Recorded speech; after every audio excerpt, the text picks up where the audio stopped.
Hey, it's Dr. Stephen Lowe here, and I'm here with my brother in Christ and close friend, Dr. Clayton House. And we are going to be discussing a variety of topics tonight. Very interesting and very ongoing current topics throughout the world, throughout the United States of America, and the Middle East. I'm sure you are all aware of what's going on, so we're going to dissect that biblically, objectively, subjectively, and hopefully bring you some information you don't know from Christian perspectives. Now, before we get going, I do want to point out the publication of my book here. This is an academic study. I am the first to study how creationism affects youth faith development. I'm very proud of that, but it's very sad at the same time. We are not questioning what our children are learning these days, and it's very important that we as adults, parents, Christians, even non-Christians, look at what our children are learning. And currently, throughout our public school system, they are learning that evolution is true. It is not. It is a lie. Science proves that it's a lie, and it teaches them only death and destruction. When they are taught that they are born by accident with no purpose on their lives, suicidality, drug usage, depression, anxiety are all symptoms of that. Now, my study shows otherwise. I can't tell you what it showed because you need to purchase the book to find out, but it shows the opposite. Creationism teaches life, evolution teaches death. Get yourself a copy on the link in the description below. Additionally, we are coming out with Adam Revival merchandise. The store is not yet done, but I figured I'd give you guys a sneak peek. These are some tumbler cups. They're very quality, actually, and very nice. And I will inform you and let you know when the store is open to start buying Adam Revival merchandise. They also come with these really cool steel straws with a straw cleaner. So very cool. All right, well, let's get into it, Dr. House. Where should we begin? Israel, Gaza? Do you want to start there? It's the hot topic, so I think that's not a bad place to go. Okay, so we see, okay. What bothers me the most, and that's probably the wrong thing to say, but what bothers me is the fact that we feel like it's so controversial, it's politicized so much that it's a lot of people don't even want to talk about it because they don't want to take a side, right? We see one side, pro-Palestine, one side pro-Israel. We're Christians. We have to support Israel biblically, and we'll get into that as to why. But here's the thing with that. I don't want anyone to die.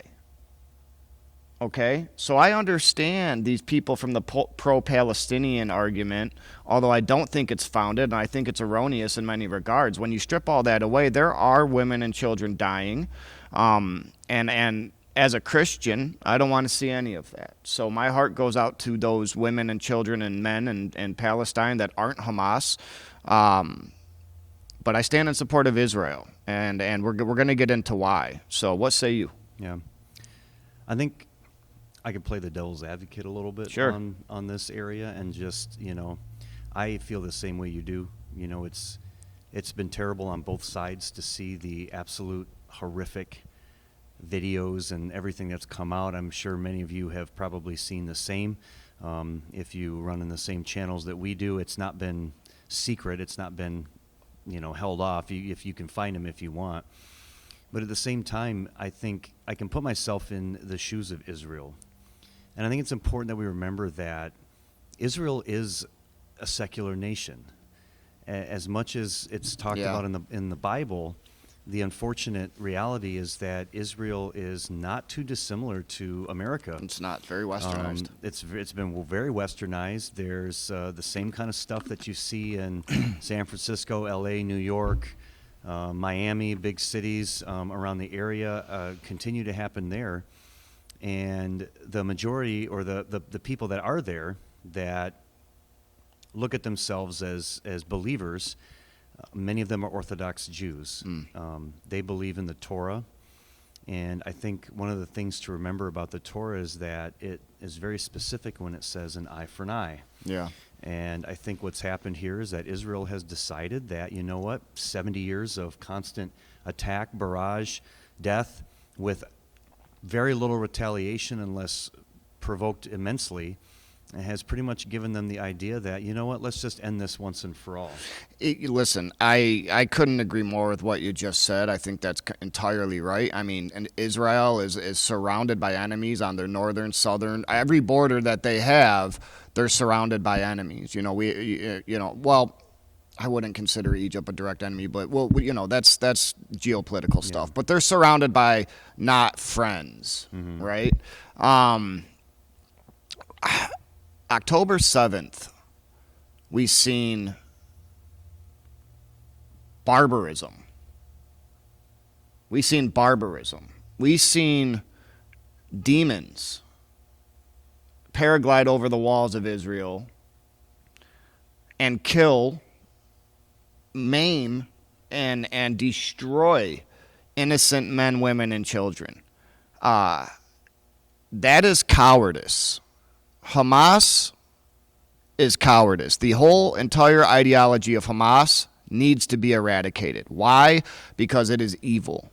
Okay? Now, the Palestinians have elected Hamas to be their governing body, and in their charter directly, it's written that their number one, mission is to wipe Israel off of the face of the earth. Okay?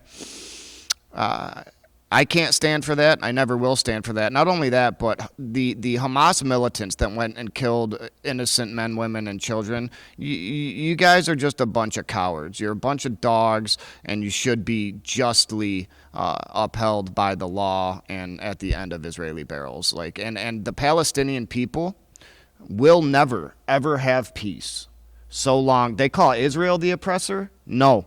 Hamas is the oppressor of Palestine. So I can support Palestine and the innocent people of Palestine, but I will never support Hamas, and there will never be peace there if those dogs, those cowards, continue to govern over there. So, it's they're conflating multiple things in this politicization of it, and they're conflating Hamas and Palestine, right? And they're conflating the death of innocent women and children in Palestine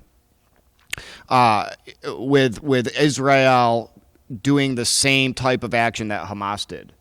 No, that's not the case. That's not the case. Israel has always acted in self-defense. Israel has never gone on the offensive and unmorally taken life. That's evil. It's demonic. It's disgusting. And this is why we have to stand with Israel.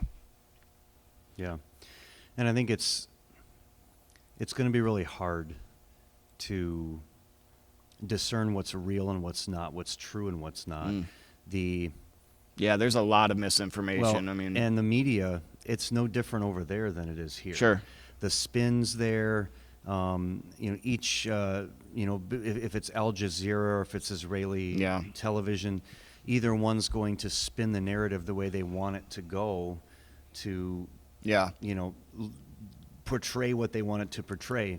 You'll see Hamas saying that Israel's killing hundreds of innocent women and children. Right. Well, we've seen that with the hospital. It right? could definitely be it could be reality. Here's the problem: if you are, as you said, a coward and you hide behind women and children, the only way to effectively end you is, unfortunately, to potentially hurt or kill those same people. And it's a really hard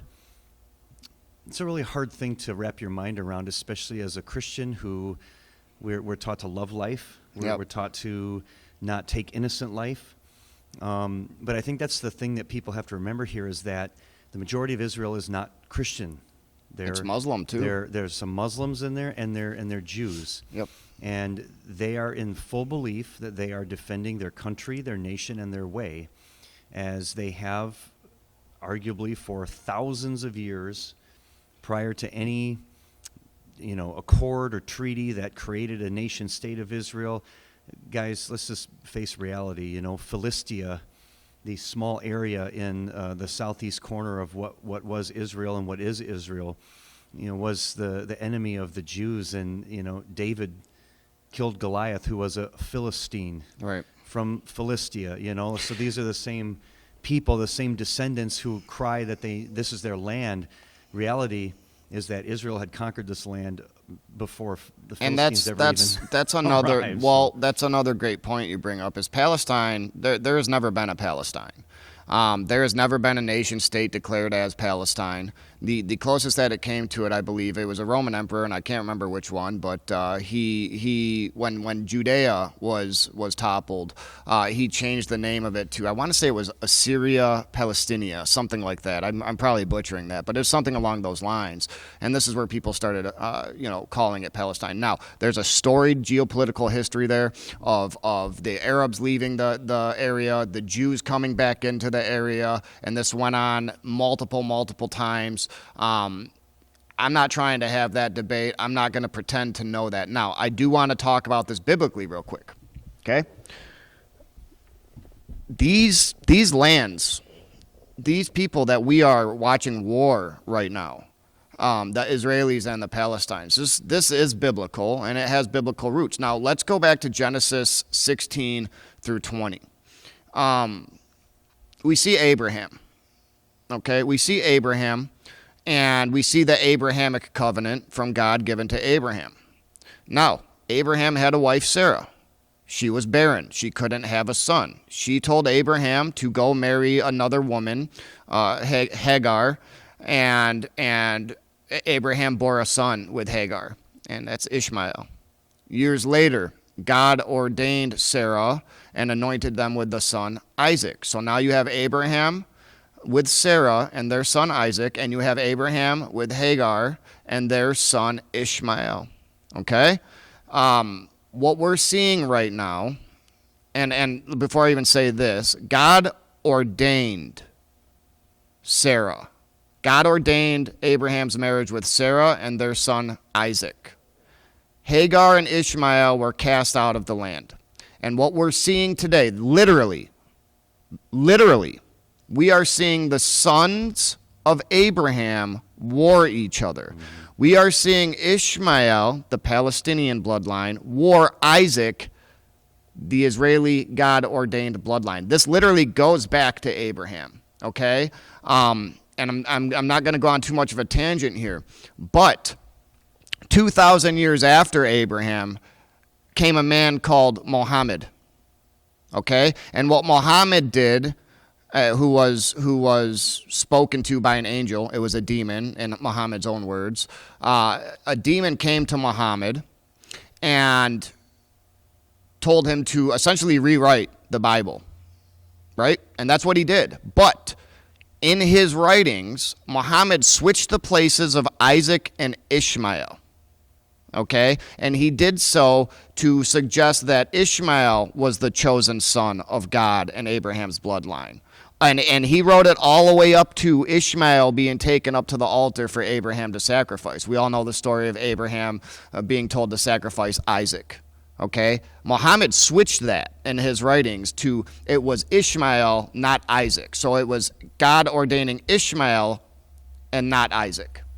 And that's what we're seeing today. We're seeing the bloodlines of Ishmael, Palestine, and the bloodlines of Isaac, Israel, fighting each other.